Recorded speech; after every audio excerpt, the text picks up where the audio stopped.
Ubay-ubay na ka mga Dabawenyo ang nahilig sa usa ka klase sa martial arts nga Jiu Jitsu. Gani ining bagulang dungog ang dala sa usa ka team gikan sa Davao City dihang ilang nasungkit ang overall second place sa Asian competition nga gipaygayon sa nasud, Japan.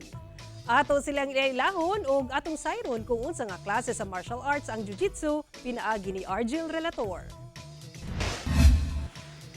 Dinhi sa usa ka gym sa Torres Street, Davao City, nagatraining kining grupo sa kalalakian nga nahilig sa martial arts. Kini ang Jiu Jitsu, usa ka modern martial arts discipline nga lahi kung itandi sa judo ug karate. Nagsugod na matud pa nga maila sa syudad ang maong sport. Sanglit na say mga gym nga naga-offer ni ini. Ingon man ang nagalusad og mga aktibidad sama sa Jiu Jitsu competition.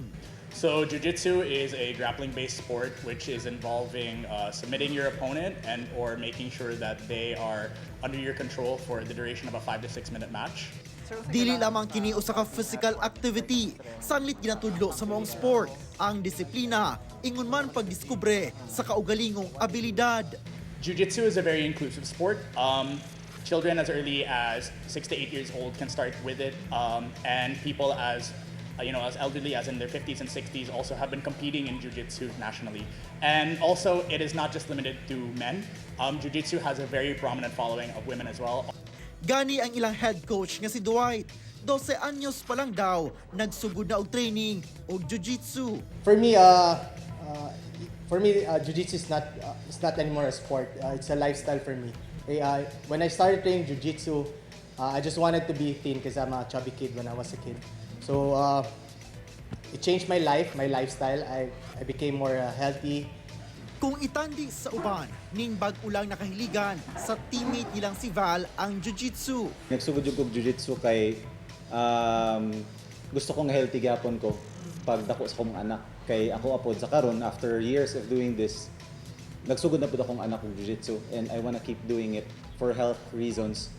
Niadtong November 2, napulo sa ilang team ang nagigtigi sa kompetisyon sa Asian Open Jiu-Jitsu Championship 2024 nga gipahigayon sa nasud, Japan, nga maoy pinakadako nga kompetisyon sa Asia.